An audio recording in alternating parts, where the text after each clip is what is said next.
Bonjour à tous, bienvenue sur Sensation. À Bernay, l'association Les Amis de Bernay retrace l'histoire du territoire et fait vivre aux habitants le passé et le patrimoine de la commune. Pour en parler avec nous, je suis aujourd'hui avec Jean-Luc Montagioni, président de la Société historique des Amis de Bernay. Bonjour. Bonjour. Alors votre association a été créée en 1967, elle compte aujourd'hui près de 180 adhérents. Quels étaient les objectifs lors de sa création en 1967 et est-ce que vous avez poursuivi ces objectifs en tant que président à partir de 2009 ? Alors ces objectifs au départ c'était de réagir à la destruction de l'ancien collège de Bernay. L'hôtel de la Gabelle avait été sauvé de justesse quelques années auparavant. L'ancien collège, le projet de démolition a été révélé très tard de manière à ce qu'il n'y ait pas d'entrave à sa démolition. Et là ça a été vraiment un électrochoc. Les amoureux du patrimoine ont vraiment décidé de se réunir en association pour défendre le patrimoine de la ville sous toutes ses formes. Et puis ça a été aussi l'occasion de se pencher sur l'histoire de la ville, puisque le patrimoine a forcément une histoire, et puis il y a déjà des gens qui s'intéressaient à l'histoire sans pour autant s'être fédérés pour pouvoir en discuter en groupe ou de manière formelle. Alors vous avez mis en place plusieurs actions et événements tout au long de l'année. Des permanences hebdomadaires sont organisées pour permettre au public et aux adhérents d'accéder à la documentation écrite et sonore sur l'histoire de la commune de Bernay. Cette documentation est-elle dense ? Quels sont les exemples de documentation auxquels on peut avoir accès ? Alors on va avoir, on a un tout petit local qui est bien garni, mais on a on a des ouvrages publiés qui sont des livres tout simplement qui ont été publiés sur Bernay et beaucoup sur la Normandie, mais on a aussi plus précieux encore ce qu'on appelle les dossiers thématiques, c'est-à-dire des boîtes où atterrissent tout ce qu'on veut bien nous fournir, nous confier, des photos, des témoignages, des fascicules ou des projets d'articles qui n'ont jamais été réalisés par les auteurs, parce qu'ils n'osaient pas se lancer. Enfin, on a ces dossiers thématiques qui sont une richesse parce que on a des requêtes, on appelle ça des requêtes qui peuvent nous venir d'étudiants, qui peuvent nous venir de lycéens ou de collégiens qui préparent un exposé, et puis aussi du service du patrimoine, avec lequel on a de très bons contacts parce que justement les Amis de Bernay, on est un de leurs référents au niveau base documentaire, et puis au niveau, alors, il y a de la documentation écrite et il y a aussi beaucoup de documentation dans les mémoires, parce qu'on a un réseau avec nos adhérents.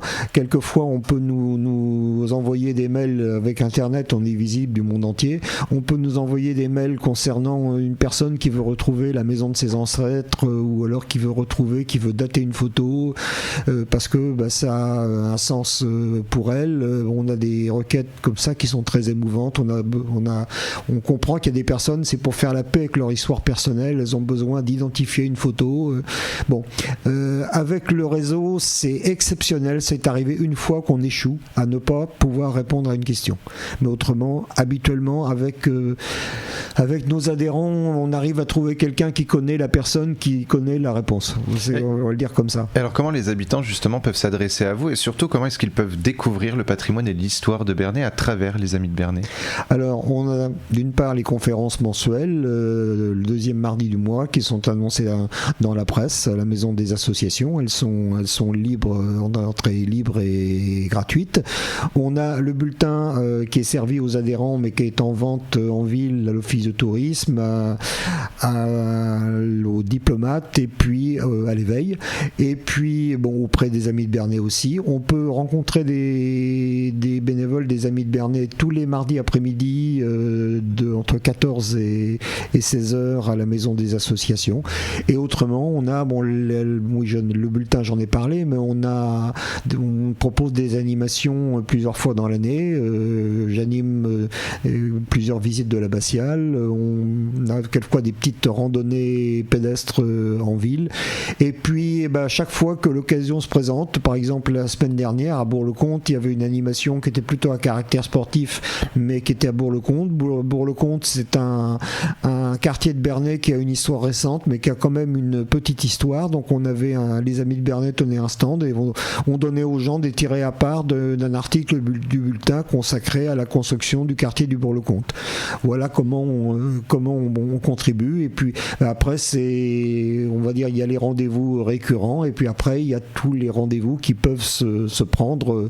Par exemple, on est sollicité pour une autre, on va pas le révéler pour l'instant, on sait pas encore si ça va se faire, mais pour une animation, on nous demande si on veut tenir un stand pour pouvoir recevoir le public et proposer nos activités, enfin montrer quels renseignements on peut obtenir chez nous sans pourtant forcément refaire bien sûr qu'on est toujours content quand on fait des adhérents supplémentaires, mais autrement on renseigne volontiers, même si la personne n'est pas adhérent, on renseigne toujours bien volontiers toutes les demandes qu'on fait auprès de nous. Et quand on visite Bernay, on peut voir des bâtiments anciens qui ont une histoire, mais se rend-on réellement compte de l'histoire de la commune et de sa région ?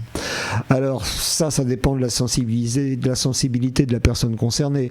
Il y a des éléments qui sont patrimoniaux de manière évidente, comme les deux églises paroissiales, l'abbatiale ou l'hôtel particulier 18e siècle de la Gabelle. Après, il y a des choses qui sont un petit peu plus inattendues. Il y a un petit peu de patrimoine industriel dans les faubourgs de Bernay. Ça, c'est un petit peu moins inattendu maintenant parce que depuis quelques années, l'archéologie industrielle a pris un peu d'essor et puis le patrimoine industriel est reconnu. Par contre, la dernière découverte patrimoniale, c'est Chloé Pata qui a été la première animatrice de l'architecture et du patrimoine à Bernay, qui a détecté, c'est le mot qu'il faut employer, qui a détecté le caractère patrimonial de la cité-jardin du boulevard de Normandie. Alors cette cité-jardin, à Bernay, on l'appelle plutôt les petites maisons du boulevard de Normandie, parce qu'on a oublié que ça a été une cité-jardin, c'est-à-dire un concept qui est né en France dans les années 20 ou les années 30, et celle de Bernay est la seule conservée du département de l'Eure. Donc dans les années 20 ou dans les années 30, on s'est attaché à améliorer l'habitat ouvrier pour lutter contre l'habitat insalubre, et il y a eu cette zone pavillonnaire qui a été créée sur des prairies un petit peu inondables entre les deux bras de la Charentonne. Donc aujourd'hui, boulevard de Normandie, tout le faisceau de rues radioconcentriques qui donne sur le boulevard de Normandie. Donc c'est une création des années 20, des années 30, à une époque où on avait déjà derrière la tête de dévier le trafic de la routière. Donc c'était le boulevard de Normandie avec le boulevard du But était le premier maillon d'un premier contournement de Bernay qui n'a été effectivement réalisé que dans les années 60. Avant, les camions se croisaient dans la routière, c'était la seule manière de traverser Bernay. Alors, grâce à son histoire, justement, Bernay est une force touristique pour la communauté de communes, mais aussi plus largement pour le département de l'Eure, selon vous ? Absolument, parce que elle a un patrimoine, je l'ai dit, qui est ancien, qui est dense par rapport à sa surface et son nombre d'habitants. On a un certain nombre de bâtiments classés ou inscrits qui est très significatif, et surtout elle n'a pas été, elle partage ce sort-là avec Bayeux, elle a été très peu endommagée par la Seconde Guerre mondiale.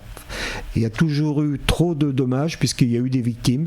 Tant qu'il n'y en a pas zéro, il y en a toujours de trop dans les victimes civiles de guerre, mais c'est une des deux villes normandes de sa catégorie qui n'a pas été rasée, parce que malheureusement c'est le cas de beaucoup d'autres, n'a pas été rasée par les bombardements de la Seconde Guerre mondiale, ni les bombardements allemands de 1940, ni les bombardements alliés de 1943-1944.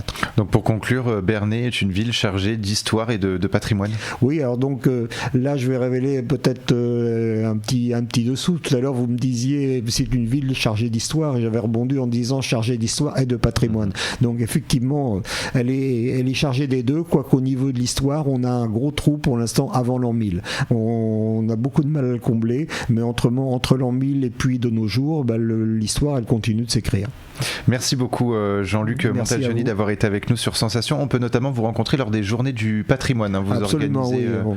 On partenariat avec le service du patrimoine, on se partage la tâche et puis on a justement ces deux jours intensifs pour nous dans ces moments-là. Pour faire vivre le territoire, du coup, donc chargé surtout de patrimoine, hein, comme vous l'avez dit. Je rappelle que vous êtes donc le président de la Société historique des Amis de Bernay. Pour plus d'informations, on peut se rendre sur le site ami-2-bernay.pageperso-orange.fr. On peut bien entendu aussi venir vous rencontrer du coup à l'association, et j'en profite pour dire que les jeunes lycéens et collégiens, s'ils ont un devoir à faire sur la ville de Bernay, peuvent également vous demander de l'aide pour apprendre un peu plus sur l'histoire du territoire.